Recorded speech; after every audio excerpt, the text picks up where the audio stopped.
I always thought the love was something that people take to heart, but it seems that loving you takes my light and leaves me in the dark. My name is Nefertiti Brown. Hi, I am Jonna Henry. My name is Chadwick Torrance Adams.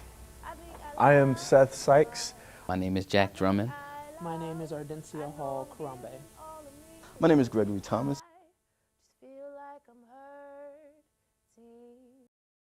You know, I'm born and raised in Philadelphia. Philadelphia is quite an artistic city, very historically rich. I think that being involved in the arts it's in my DNA.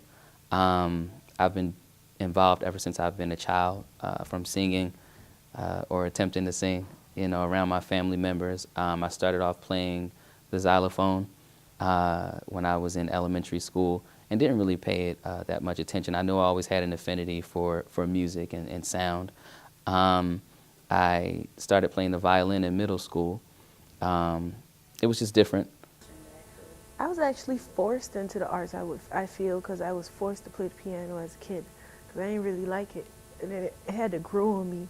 But personally, I started in drama probably in high school, and I enjoyed it. I took drama 1 through 3, and then from there came to CCP. How did I begin in the arts? I really can't remember a time that I wasn't doing arts. In my hometown, the arts were always pushed, so in the community centers we took ballet classes, all forms of dance classes, acting, music. At the age of 7, I started playing the piano. I did my first play where I got paid at the age of 9. So I've always done theater, you know. I've always participated in the arts. So it kind of got me at my feeling for musical theater, not just acting, not just singing or dancing, but musical theater in high school. So I went, there was a role I wanted in high school that did not get because the guy acted better than me. Although it was a musical and I could out-sing him and out-dance him, the acting didn't do it. So I went, okay, I need to go work on that. So I started as a theater major, Southwest Texas State, and then I took vocal lessons, and then I started dancing probably a year after that. So I was 20 years old, I started dancing. So it was a little late, but I had a feeling for it, and then everything just kind of, after 3 months, I got my first job, and then it kind of just kept going from that while I was in school. So, yeah. Okay, yes, of course. I wanted to be an actor my whole life since I was a kid, but people always tended to give the impression that you should do something else first. I was never encouraged to do it, but it was always in my heart. So I tried to become an accountant, I tried to become a mathematician, auto mechanic. There was a number of different avenues that I went, and I wasn't successful in any of those avenues because of what I needed to do, where I needed to be. I had an opportunity to do the Martin Luther King speech, and it was a spiritual experience for me. And I remember so clearly, I remember it was like I came to afterwards, and I was holding the podium to keep standing because my body was shaking. And when I came to and began to regain my vision, I saw that the audience was giving me a standing ovation, and tears were coming down the faces of grown men. And to me, that was the moment that the Lord told me that it was okay for me to pursue acting and theater. And that week, the following week, I auditioned for my first play off of South Street at 4th and South. And I got the part, and I've been doing it on and off ever since. I haven't really put myself way out there yet, but I've been on the peripheral. I really feel like I'm the best actor in the world. Whenever when I take that time, it'll happen for me.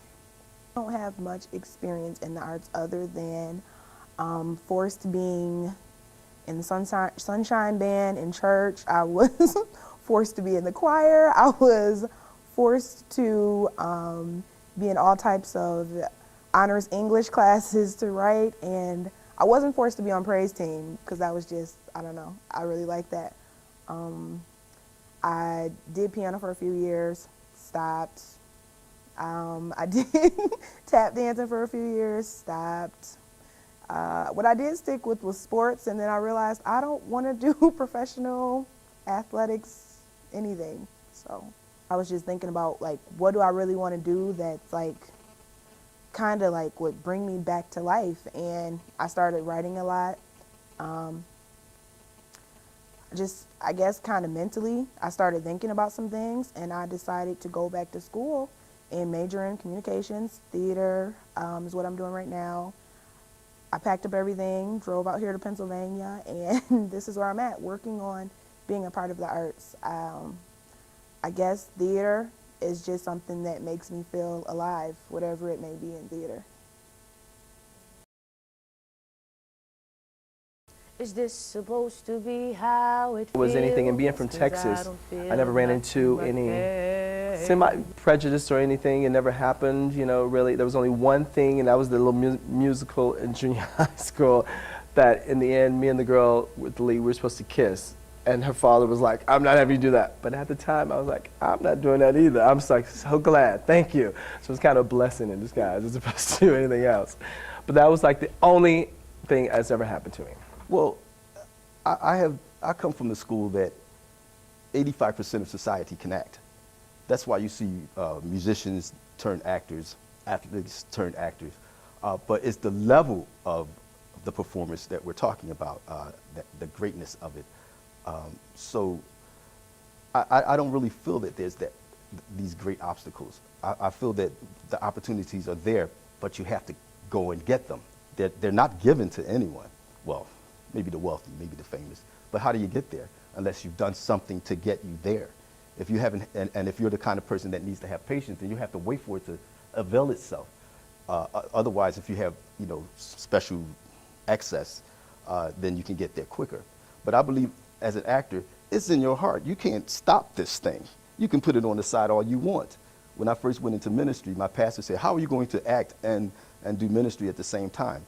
And I had put in more and more and more and more hours in ministry, and I was shocked about that answer. I had to put my theater, my acting career on the back burner for about 7 years. But it was boiling in there.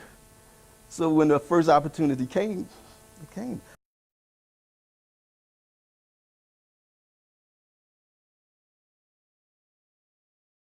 I'm passionate about theater. I'm a self-proclaimed actor. I've been a part of quite a few acting troupes and done some commercials and things like that within the city. But I mean, I love acting, all sorts of methods and techniques from Stanislavski, you know, American Method, all that sort of thing. But I love theater, and theater in particular. Have a little bias towards theater. I think that it affords people the opportunity to just be fully present and in the moment, and you get one chance. You know, you get that one chance, and I think that it does something to a person's, behavior and personality, and it challenges you in a different way. Not that I'm opposed to film or that sort of thing, but theater is a passion of mine as well. I love to art. I think I love to art. I think I love to art. I know I'm giving all of me, and in the end I just feel like I'm hurting. One of the things my father said when I graduated the first time was, he goes, I always knew you would be the one that would stay in the arts.